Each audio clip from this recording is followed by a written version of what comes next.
Estamos de volta com Em Nuvem com Vera Ângelo. Eu tenho observado que muitos pacientes têm chegado aqui falando: doutora, eu comprei um banquinho para evacuar, né? Tá na moda agora na internet, não tá?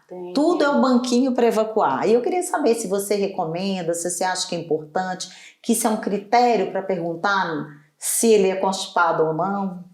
Então assim, o banquinho, ele até já tem em escala industrial, né? Tem uma empresa que já patenteou, inclusive. A ideia do banquinho é retificar o reto, que é a parte final do nosso intestino, de onde as fezes vão encaixar e a gente vai ter aquela sensação de vontade de evacuar. Ele tem uma angulação natural por conta de um músculo, e quando a gente coloca o banquinho e eleva o pé, eu retifico o reto e fica mais fácil do ponto de vista mecânico para evacuar. Então a ideia do banquinho é essa. Então aquele paciente que fala: olha, eu tenho que usar um banquinho, eu tenho que fazer uma massagem à esquerda, eu tenho que retificar o meu joelho, esse paciente a gente já está vendo que ele tem alguma dificuldade ali para evacuar. Ele já está usando artifícios acessórios ali, alguns outros artifícios para poder ajudar. Uma coisa que eu vejo assim é um pouco de preconceito do paciente para a gente fazer esse tipo de abordagem no consultório, né?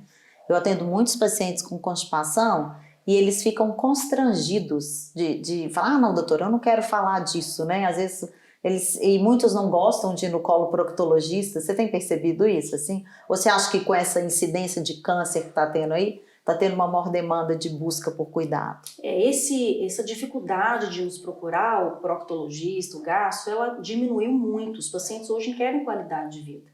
E é o que a Eliane falou, muitas vezes não é nem a frequência de evacuar, mas o paciente ele vai para o banheiro para tentar evacuar, ele tem um grande esforço, é sofrido para ele. É um paciente que tem que fazer massagem, ele está sempre com a sensação de evacuação incompleta, então vai ter um momento ali da vida do paciente que ele quer procurar um proctologista. Então hoje eu vejo que esse cenário mudou, as pessoas estão mais conscientes, há muitos artistas aí divulgando as doenças da coloproctologia, isso tem nos ajudado. Então esse mito em relação à consulta, ele está mudando muito, eu acho isso uma coisa muito boa. O que a gente tem visto, assim, essa divulgação realmente, eu tenho observado essa busca por isso, né? Mas o paciente sempre fica na dúvida assim: o que é constipado? Até quantas vezes o paciente fala assim: doutor, eu tenho diarreia, por exemplo. O que é diarreia? Eu fui 2 vezes no banheiro. Ou eu estou constipado porque eu fiquei 2 dias sem ir no banheiro. O que é o padrão normal para a gente explicar para as pessoas que estão assistindo? O normal, uma boa pergunta, assim, o normal da constipação ela não é uma frase só.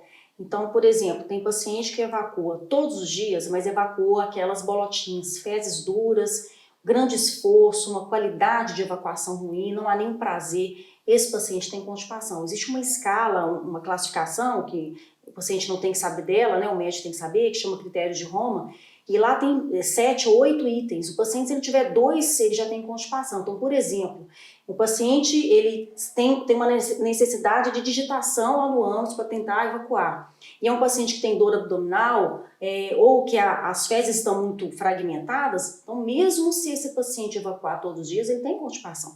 Então não é só a frequência. Mas basicamente uma frequência, o paciente sempre pergunta qual que é o número mínimo, né? Então, dentro do critério para a gente falar que tem constipação, se ele evacua menos de 3 vezes na semana, ou seja, até 2 vezes, a gente já tem um alarme, um alerta ali de que ele tem constipação. A não ser que a qualidade da evacuação seja bem tranquila.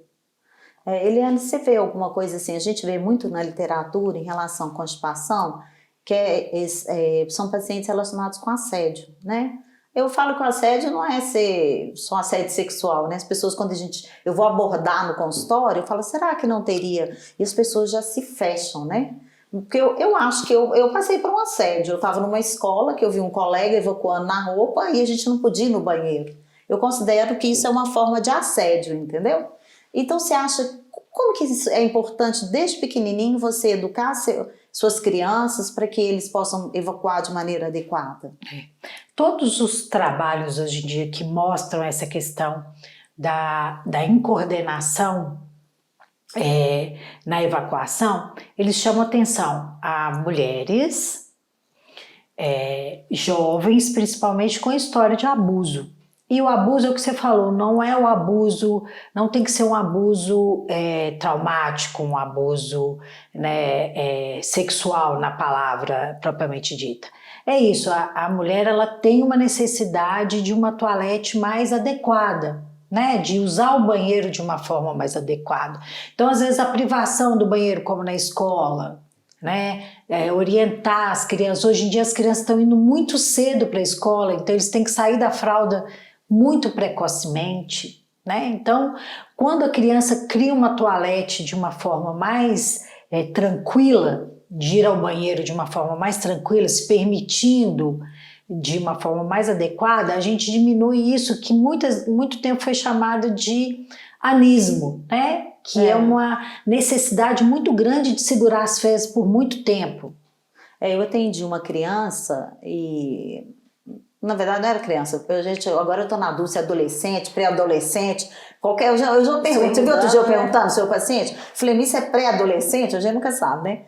E o problema dele era exatamente isso na escola, né? Porque ele acabou fazendo o diagnóstico dele e ele tinha dificuldade, ele precisava ir várias vezes ao banheiro e demorava às vezes no banheiro. Então a gente conseguiu um acordo com a escola que ele tivesse um tempo para fazer isso. Então isso que é muito importante para as mães que estão assistindo, né? Saber que esse assunto precisa ser tratado, precisa ser levado para a escola. Né? Do diagnóstico clínico, Thaís, o que você vê assim? Você faz o diagnóstico, o exame físico, o que você pode trazer de informação? Bom, então, a paciente chega no consultório, o paciente de sexo masculino e queixa constipação, a primeira coisa que eu quero entender é a alimentação. Porque na maioria das vezes é um distúrbio alimentar. O paciente ele não come a quantidade adequada de fibras, a ingestão de líquido está ruim, é um paciente que não tem horário, você fica de horas sem comer. Então, muitas vezes, só da gente melhorar a alimentação, a gente já vai perceber ali uma mudança da evacuação. Então, começa ali. Então, na anamnese, ela já me ajuda muito. No exame físico, a palpação do abdômen me ajuda também demais. Então, eu palpo o abdômen, o lado esquerdo, principalmente, um lado que eu palpo uma coluna de fezes paradas, também é um paciente que eu sei que ele está retendo mais fezes à esquerda. O paciente fala comigo, olha, Thais, toda vez que eu vou tentar evacuar, eu tenho que fazer uma massagem no períneo, muitas vezes eu tenho que fazer um toque na vagina, porque se eu não fizer isso, eu não consigo exonerar, as fezes não saem. É um paciente que eu vou avaliar se tem alguma alteração lá embaixo, uma retocele, quando tem uma herniação do reto para dentro da vagina, por uma fraqueza do períneo, isso a gente consegue ver lá no exame clínico. Então, na consulta, eu já consigo direcionar para uma infinidade de exames, e aí entra profissionais como Eliane, né? Então, assim, Elaine, porque aí eu vou pedir uma manometria dessa paciente, vou pedir um tempo de trânsito colônico, baseado ali no meu exame clínico. A gente tem visto, assim, na minha prática, eu gostaria de saber de vocês, muitos problemas relacionados com esses partos naturais, né? Traumas obstétricos. Vocês têm achado que tem aumentado isso relacionado com constipação? Ou mesmo o contrário, perda de fezes? Assim, é o ônus do bônus, né, que a gente fala. O parto normal, ele tem infinitas vantagens, a gente sabe disso na literatura, mas em relação ao períneo, há uma repercussão maior ali do parto natural, principalmente naqueles partos mais laboriosos, com mais dificuldade, uma desproporção entre o tamanho da criança e da mãe. E com esse aumento de parto natural, normal, é claro que no nosso consultório a gente recebe mais pacientes que estão tendo esse tipo de lesão. Então, às vezes, meninas novas, 30 anos, elas têm escape ali de fezes, muitas vezes de gases, já ali no pós-parto, e aqui dura um tempo. E aí, cabe uma avaliação inicial, um acolhimento da paciente, elas chegam muito assustadas. Uma paciente que tinha um ato de vida normal, de repente, elas estão com a calcinha sempre suja de fezes, né? Então, isso assusta muito. Numa fase, inclusive, que elas estão amamentando a criança.